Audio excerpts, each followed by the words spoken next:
Television's Lost in Space is one series which refutes its own title. It's found a home in the living rooms of America and is into its second season in color on CBS Wednesday nights. The continuing story of a group of space colonizers marooned on a strange planet. This science fiction show is unlike others. It's played with a tongue-in-cheek fantasy and features a scheming scientist, an ultra-genius robot, and a weekly assortment of guest villains and monsters. Lending a balance of normalcy are Major West, three bright children, and their parents, Professor and Mrs. Robinson, played by two very capable performers, Guy Williams and June Lockhart, our guests on this special radio feature. To actress June Lockhart, playing a mother is nothing new. For 6 years, she was in aprons for The Lassie Show. Now she may be in a space suit for the year 2000, but she's still a mother. We asked her if she thinks she's been typecast. Well, I seem to be typecast in series, but certainly not when I freelance. I've played alcoholics and murderesses and neurotic sisters and quite a variety of parts, and of course a great deal of comedy, too. Before Lost in Space, actor Guy Williams felt permanently typecast on a horse through numerous westerns, adventures, and as television's popular hero of several seasons back, Zorro. In connection with a horse, Williams recalls a painful experience in his first days in Hollywood. I was out in the back lot, and they had a new horse there that I liked the look of. And I don't know why, but I just said I want the saddle off him. So they took the saddle off him. And I was riding along, having a marvelous time. And about an hour later, as a horse will sweat, if you've ever seen one, it's like this, it's soap. It's just foam and froth, and I got very slippery on his back.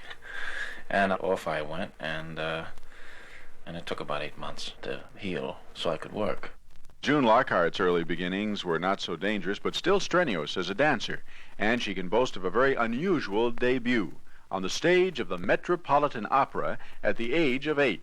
I was studying ballet at the Metropolitan Opera Ballet School, and they needed a little girl to be in the premiere performance that season of Peter Ibbotson, which was Deems Taylor's English-sung opera with Lucrezia Borri, Edward Johnson, Lawrence Tibbett, and Gladys Swarthout.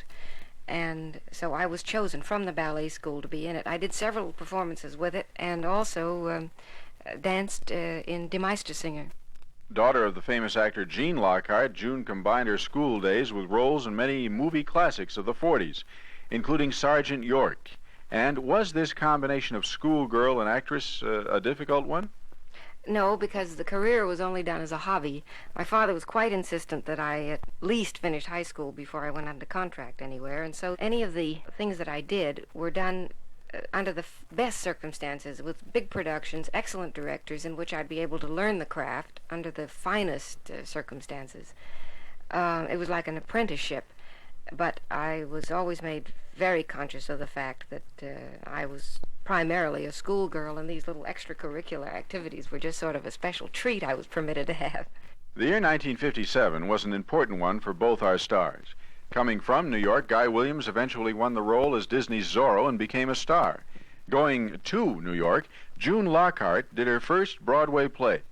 By season's end, she found herself covered with honors, including the winning of the coveted Tony, Broadway's equivalent of the Oscar. It was both a thrill and a surprise. First of all, I had always sort of thought of myself as a character actress since the age of 12, and I never ever thought that I'd be the overnight ingenue success on Broadway.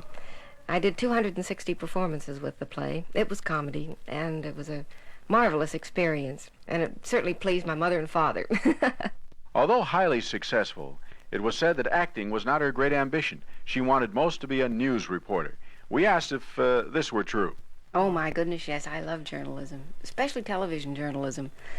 I'm very interested in political journalism. As a matter of fact, I did a current events news quiz show for many, many years on television called Who Said That? And I was the only girl doing it with all the White House press, and I made many good friends among them, Merriman Smith and Bob Considine and Bill Henry, H.V. Kaltenborn, Richard Harkness, and Bill Lawrence, and we really had the cream of the crop.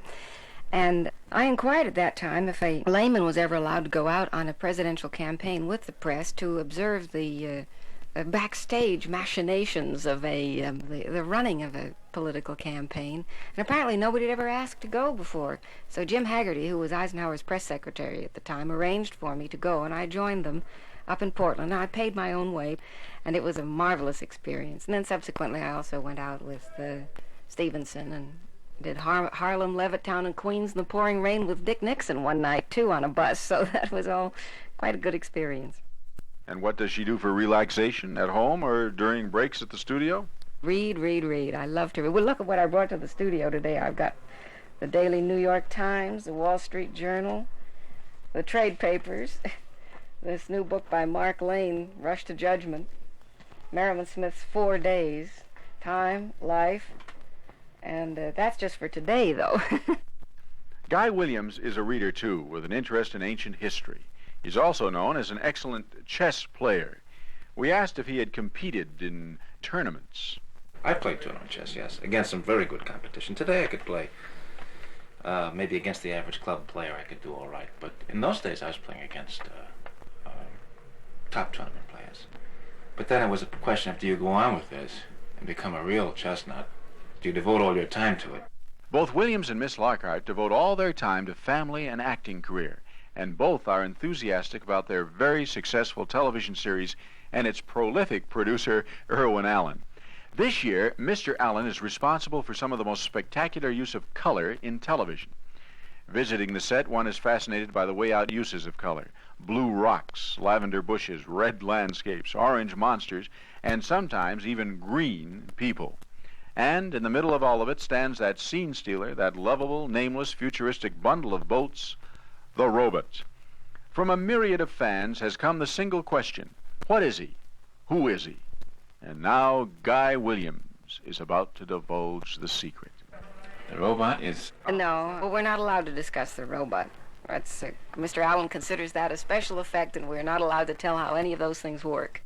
Well, we almost found out.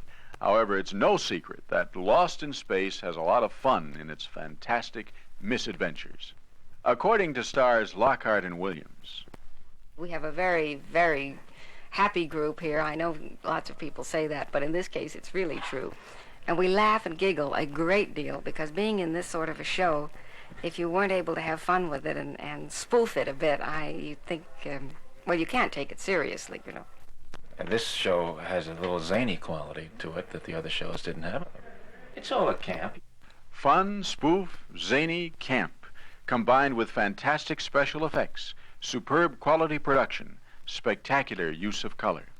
These are qualities that bring millions of viewers back every Wednesday night to CBS television for another delightful adventure with the Robinsons.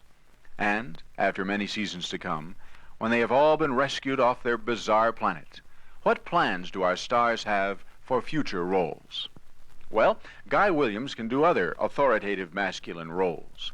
But what of the future of June Lockhart, television's eternal mother? What will she do? Be somebody's grandmother eventually. This has been Dick Strout reporting from Hollywood.